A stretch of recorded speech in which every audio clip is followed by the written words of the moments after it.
Hey guys, welcome back to my government Track YouTube channel.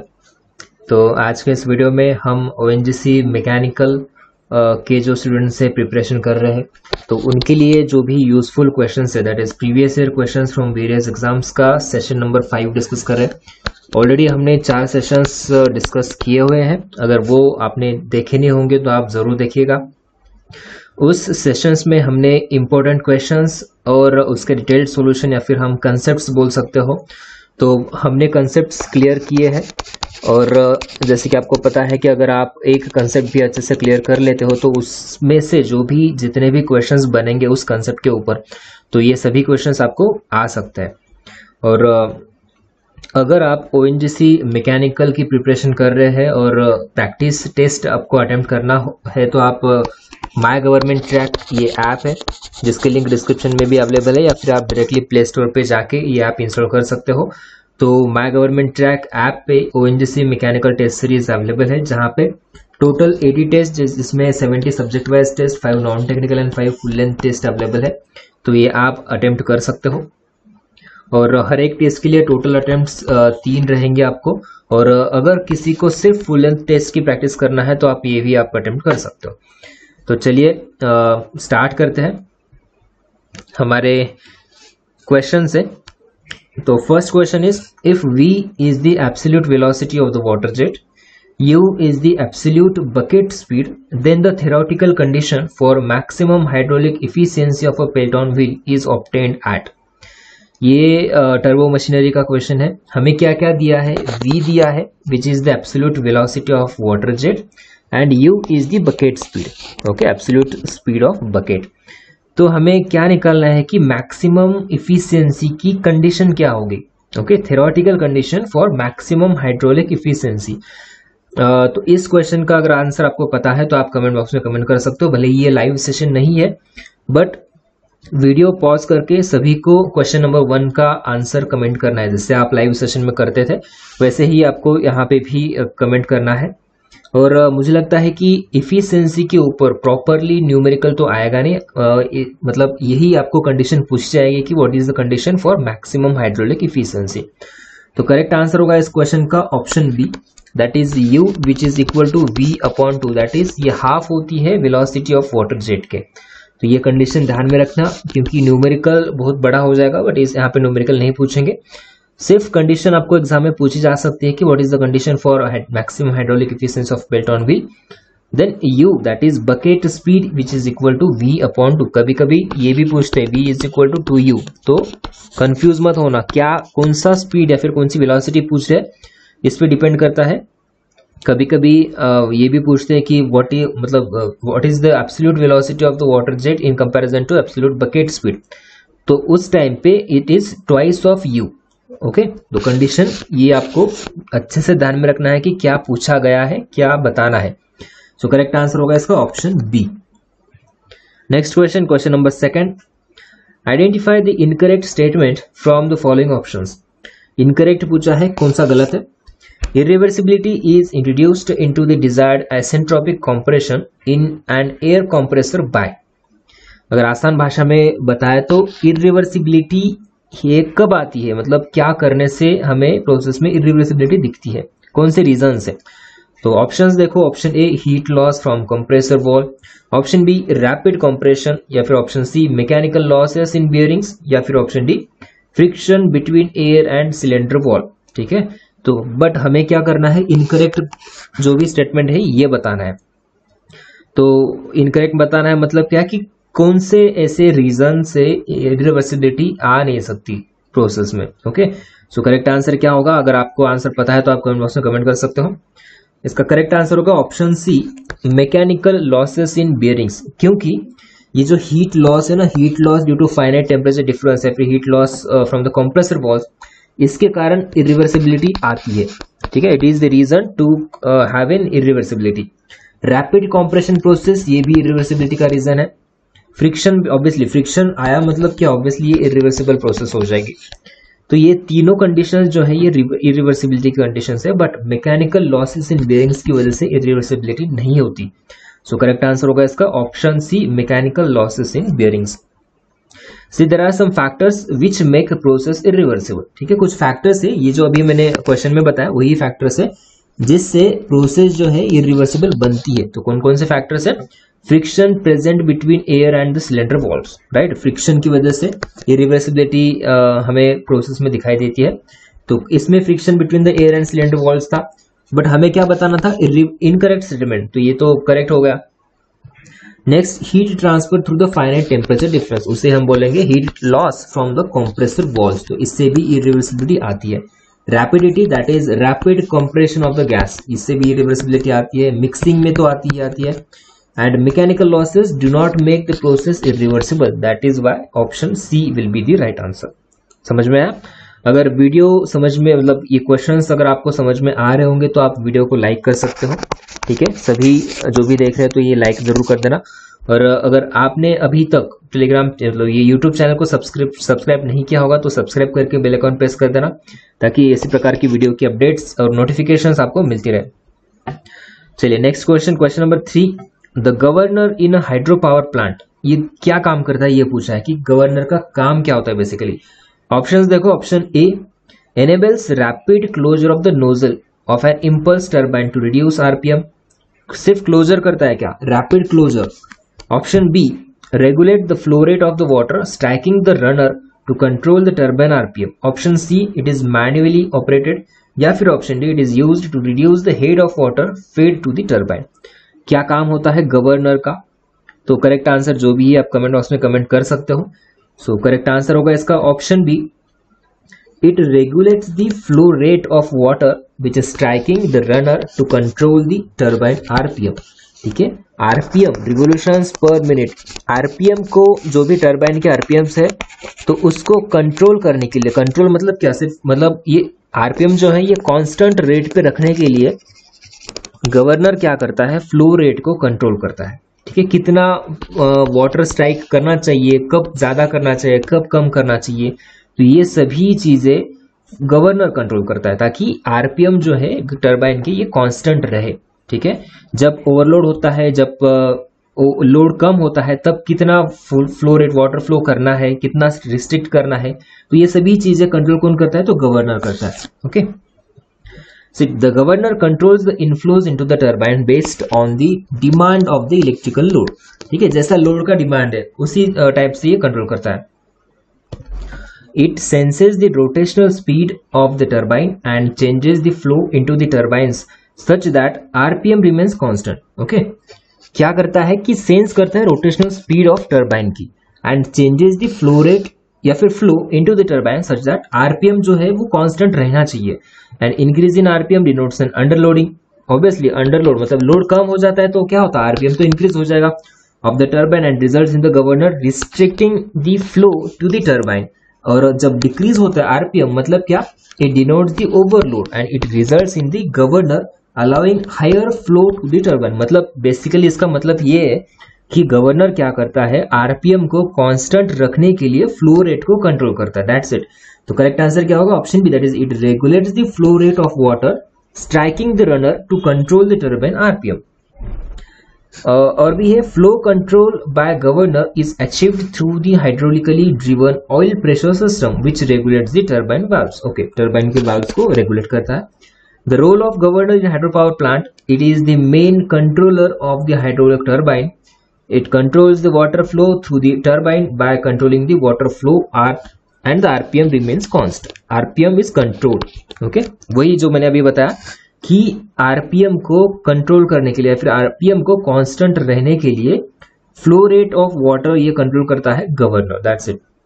Question number 4, the coefficient of discharge for an actual orifice meter is. ठीक है, क्या पूछा है? Coefficient of discharge, जिसको हम CD से denote करते हैं, for an actual orifice meter, ये पूछ रहा है। Option A, it is more than that of venturi meter for the same setup. Option B, always equal to 0.61। Option C, equal to 1, या फिर option D, less than that of venturi meter for the same setup. Coefficient of discharge क्या होता है actual orifice metre का? आपको पता है क्या ओरिफिस मीटर क्या मेजर करने के लिए यूज करते हैं हम? Orifice meter, it is used to measure the flow rate. ठीक है, इसके साथ वेंचुरीमीटर भी, ये जो है ना वेंचुरीमीटर यहाँ पे मेंशन किया है, तो ये भी क्या मेजर करने के लिए हम यूज करते हैं, it is used to measure the flow rate. तो ये चीजें भी आपको पता होना चाहिए। सो क्या करेक्ट आंसर होगा, कमेंट बॉक्स में कमेंट करके बताना है आपको। The coefficient of discharge for an actual orifice meter is less than that of venturimeter for the same setup. सबसे पहले कोएफिशिएंट ऑफ डिस्चार्ज होता क्या ये हम देखेंगे। कोएफिशिएंट ऑफ डिस्चार्ज को हम सीरीज से डिनोट करते हैं, और क्या होता है ये, it is the ratio of actual discharge to the theoretical discharge. ठीक है, it is the ratio of actual discharge to the theoretical discharge. कभी कभी ये भी डेफिनेशन एग्जाम में पूछा जा सकता है कि what is mean by CD. So it is the ratio of actual to the theoretical discharge. अभी होता क्या है कि एक पाइप है सपोज, तो पाइप में तो लॉसेस तो होने ही होने हैं, तो लॉसेस जब होंगे तो ये एक्चुअल डिस्चार्ज की वैल्यू जो होगी ये कम होगी। तो एक्चुअल डिस्चार्ज जो होगा ये लेस देन थ्योरेटिकल डिस्चार्ज होगा। तो ऑब्वियसली एक्चुअल डिस्चार्ज अगर कम होगा तो सीडी की वैल्यू भी ऑलवेज लेस देन 1 ही होगी, राइट। क्योंकि सी ना, it is the ratio of actual discharge to theoretical discharge. अगर ये वैल्यू कम हो जाती है तो ऑब्वियसली ये रेशियो क्या होगा, सीडी की वैल्यू जो है लेस देन 1 हो जाएगी। That is why, see, as in the pipe, frictional losses are present, therefore Q actual will be always less than Q theoretical. Its value is always less than 1. ठीक है, अभी venturimeter, ये diagram है venturimeter का, जिसके अंदर क्या होता है, कन्वर्जिंग कोन होता है, थ्रोट होता है, डाइवर्जिंग कोन होता है। ये हमने ऑलरेडी देखा है। ये कन्वर्जिंग कोन से हम जब जैसे जैसे थ्रोट के पास जाते हैं तो वेलोसिटी इंक्रीज होती है, प्रेशर डिक्रीज हो जाता है। थ्रोट पे वेलोसिटी मैक्सिमम हो जाती है, प्रेशर मिनिमम हो जाता है। और डाइवर्जिंग सेक्शन में क्या होता है कि वेलोसिटी कम होती जाती है, प्रेशर इंक्रीज होता जाता है, राइट। ये हमने ऑलरेडी देखा हुआ है। The venturimeter has a converging conical inlet, a cylindrical throat and diverging recovery cone. ठीक है, 3 पार्ट्स होते हैं, converging cone, diverging cone and throat. It has no projections into the fluid, no sharp corners, no sudden changes in the contour. मतलब क्या कि एकदम से smooth area है, राइट। ये कन्वर्जिंग है और ये डाइवर्जिंग है, तो इसमें शार्प कॉर्नर्स भी नहीं है, कोई प्रोजेक्शंस भी नहीं है। तो यहाँ पे लॉसेस जो होते हैं उस as compare to orifice meter, ये लॉसेस कम होते हैं in case of venturimeter.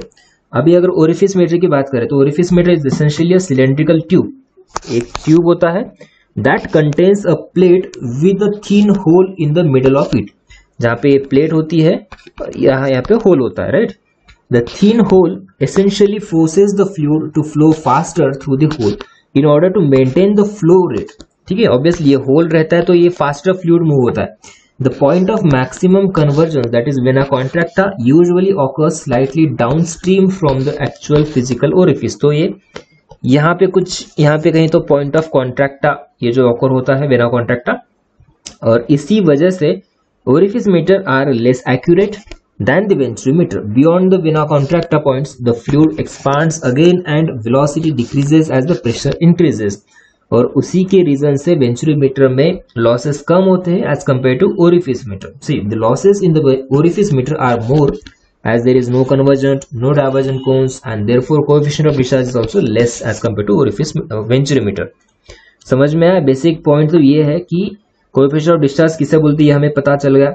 Venturimeter में लॉसेस क्यों कम होते हैं ये भी हमें पता चल गया, और ओरिफिस मीटर में ज्यादा क्यों होते हैं ये भी पता चल गया। क्योंकि यहाँ पे देखो ये वेना कॉन्ट्रैक्टा पॉइंट उसके आगे है और यहाँ पे शार्प कॉर्नर्स भी होते हैं, तो इसी वजह से ओरिफिस मीटर में ज्यादा लॉसेस होते हैं as compare to venturimeter. So correct answer क्या होगा यहाँ पे, option D, that is the coefficient of discharge for an actual orifice meter is less than that of venturimeter for the same setup. चलिए next question, question number 5th। Stream tube represents what? Stream tube. Options देखो, option A, a line traced by a particle of a fluid during its movement over the period of time. Option B, an open channel flow. Option C, an imaginary tube formed by a group of streamlines passing through an area in a flowing fluid. या फिर option D, a imaginary line tangent to which at any point gives the direction of the velocity of the flow of a fluid. Stream tube कहा या फिर किससे बोलते हैं हम, stream tube. Correct answer क्या है इस क्वेश्चन नंबर 5th का? करेक्ट आंसर जो भी होगा आप कमेंट बॉक्स में कमेंट कर सकते हो। सो करेक्ट आंसर होगा option C, it is an imaginary tube. तो ये आपने देखा होगा कि ऐसे एक स्ट्रीम लाइंस का एक ग्रुप बनता है जिसको हम बोलते हैं stream tube. Okay, it is an imaginary tube. एक इमेजिनरी ट्यूब होता है formed by a group of stream lines passing through an area in a flowing fluid. Okay, correct answer होगा इसका ऑप्शन सी। सी स्ट्रीम ट्यूब क्या होता है कि bundle होता है, bundle of neighbouring streamlines may be imagined to form a passage through which the fluid flows. This passage is known as stream tube. एक passage, एक टाइप का स्ट्रीमलाइंस होता है ये, ठीक है, इमेजिनरी स्ट्रीमलाइंस का एक ग्रुप होता है और it is surrounded by streamlines. So correct answer होगा इसका ऑप्शन सी।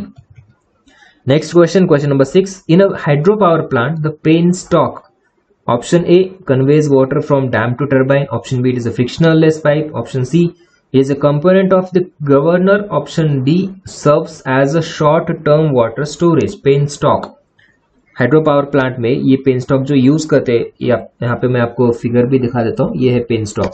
सी ये पाइप, एक पाइप होता है, इसको हम पाइप भी बोल सकते हो, पेनस्टॉक। तो क्या होता है बेसिकली ये, it conveys water from dam to the turbine, ठीक है, ये काम करता है penstock. Option A is the correct answer. See ये जो डैम है, रिजर्वायर है, यहां से ये वाटर को कन्वे कर रहा है to the turbine power station पे। ओके, सो क्या है penstock? Water carrying pipe from the surge tank to the turbine blades is penstock, right. Surge tank यहाँ पे, तो water carrying pipe from surge tank to the turbine, उसे हम बोलते हैं penstock. It tolerates the loads on both full load and no load conditions. It is an apparently like pipe but made to bear heavy pressure conditions. Obviously, penstock में pressure condition भी beer करने का वो property होना चाहिए, क्योंकि heavy pressure भी वहां पे जनरेट होता है। अगर सडन हमने क्लोज कर दिया तो ऑब्वियसली वहां पे पेनस्टॉक पे ज्यादा प्रेशर क्रिएट हो जाएगा।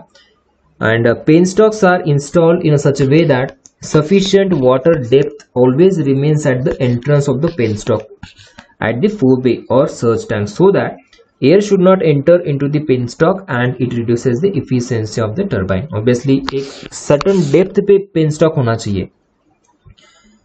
तो करेक्ट आंसर क्या होगा? penstock conveys water from dam to the turbine. Option A is the right answer. Question number 7 देखते हैं।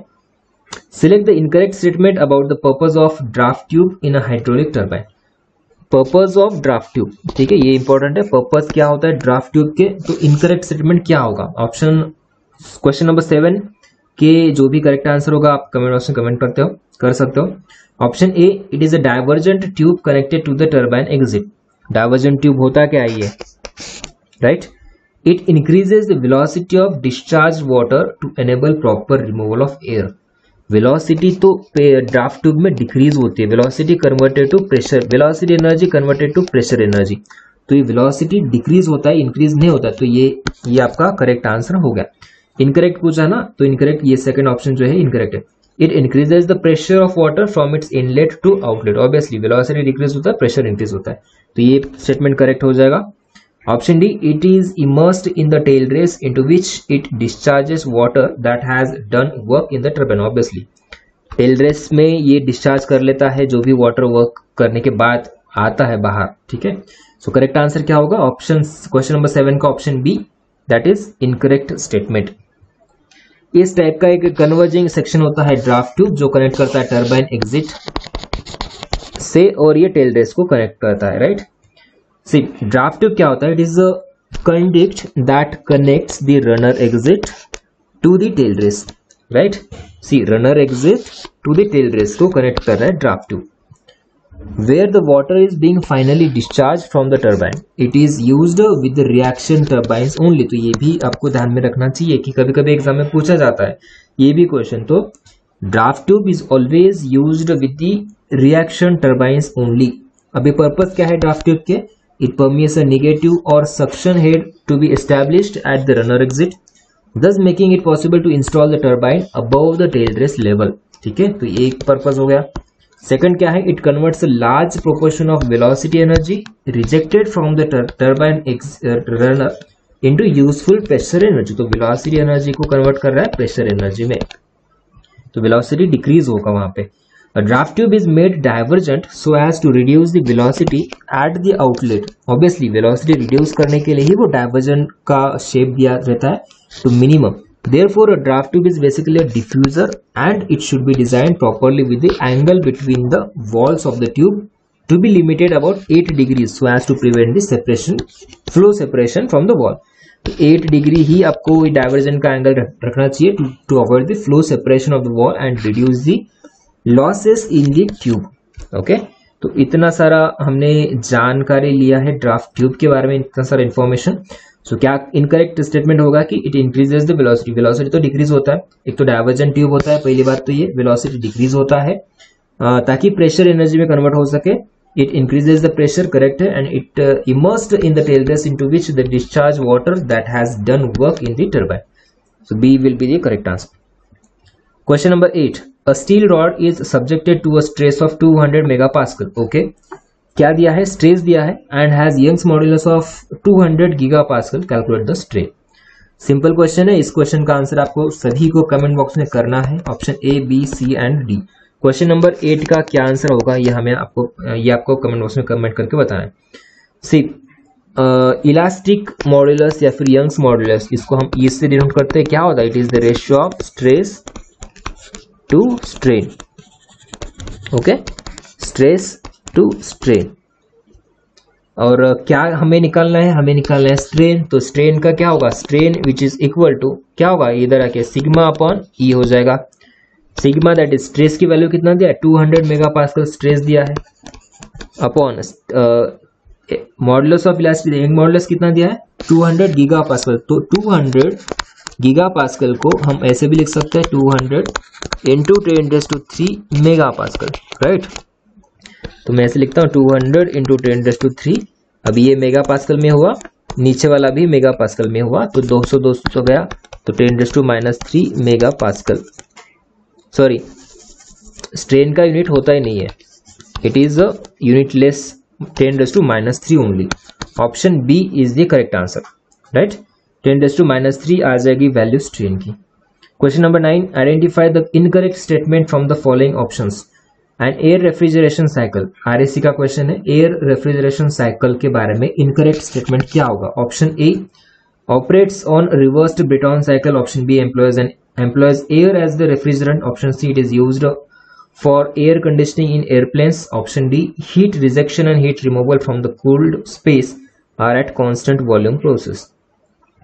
एयर रेफ्रिजरेशन साइकिल के बारे में क्वेश्चन नंबर 9 का क्या करेक्ट आंसर होगा? क्या निकालना है आपको? इनकरेक्ट स्टेटमेंट बताना है। C, air refrigeration cycle it operates on reversed Brayton cycle, तो ये करेक्ट है, ऑब्वियसली रिवर्स्ड ब्रेटॉन साइकिल पे ही ऑपरेट होता है। It employs air as the refrigerant, ये भी करेक्ट है। It is used for air conditioning airplanes, ये भी करेक्ट है। तो इनकरेक्ट क्या होगा? ऑप्शन डी इनकरेक्ट हो जाएगा, क्योंकि heat rejection and heat removal from the cooled space are at constant volume process, ये नहीं होगा, are at constant pressure process. अगर आपने रिवर्स ब्रेटॉन साइकिल की ये साइकिल अगर देखी होगी तो सी पीवी डायग्राम अगर हम देखते हैं तो 1, 2, 3, 4, तो इसमें there are 2 constant pressure process and 2 reversible isentropic process. So that's why first, second, third ये तीनों करेक्ट स्टेटमेंट हो जाएंगे और आपका जो फोर्थ है डी वाला स्टेटमेंट ये इनकरेक्ट हो जाएगा। सो correct answer will be option 9। चलिए next question, question number 10, heat of 1000 kilojule is supplied to a heat engine from a reservoir at 1000 Kelvin and it rejects waste heat to a river at 300 Kelvin. The engine's work output is 400 kilojoule. Its efficiency is what? Heat engine दिया है, right? Heat engine में heat input, heat supplied कितना दिया? 1000। Q1 की value है 1000 kilojoule. ये ऊपर है टेम्परेचर, रिजर्वायर का टेम्परेचर है 1000 केल्विन एंड ये नीचे वाला 300 केल्विन ये हीट रिजेक्ट कर रहा है और वर्क कितना हो रहा है? 400 किलोजूल का इंजन वर्क आउटपुट है। तो हमें क्या निकालना है? इफिशियंसी। तो इफिशियंसी का फॉर्मूला क्या होगा? What is efficiency? Work output, work done to the heat supplied. तो वर्क डन कितना है? 400 kilojoule to the heat supplied कितना है? 1000, राइट। ये दो गया 0.4, that is efficiency is equal to 40%।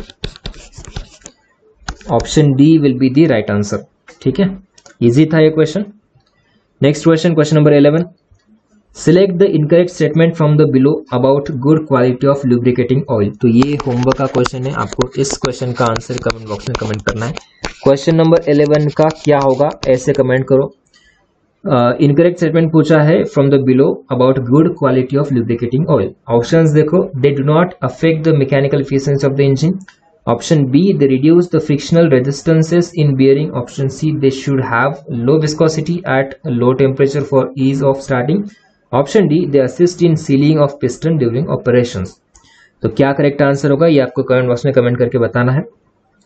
और अगर आप ONGC mechanical test series join करना चाहते हो तो आप my government track app install कर सकते हो, जिसकी लिंक डिस्क्रिप्शन में अवेलेबल है, या फिर आप प्ले स्टोर पे जाके भी डायरेक्टली इंस्टॉल कर सकते हो, जहां पे टोटल 80 टेस्ट अवेलेबल है with detailed concept and solutions. और आप 1100 प्लस कंसेप्ट अगर आप रिवाइज करना चाहते हो तो आप जरूर इसको एनरोल कर सकते हो। और अगर किसी को सिर्फ 5 फुल एंड टेस्ट अटेम्प्ट करना है तो ये भी आप अटेम्प्ट कर सकते हो, ये भी वहां पे भी कोर्स अवेलेबल है। और अभी तक आपने टेलीग्राम चैनल ज्वाइन नहीं किया होगा तो टेलीग्राम चैनल भी ज्वाइन कर लेना, वहां पे हम डेली क्वेश्चंस आंसर्स डिस्कस करते रहते हैं। वीडियो अगर अच्छा लगे, समझ में आया क्वेश्चंस, तो जरूर लाइक कर दीजिए। और अभी तक आपने चैनल को सब्सक्राइब नहीं किया होगा तो सब्सक्राइब करके बेल आइकॉन प्रेस कर देना, ताकि इसी प्रकार के अपडेट्स आपको मिलती रहे। Thank you so much for watching this video. Thank you.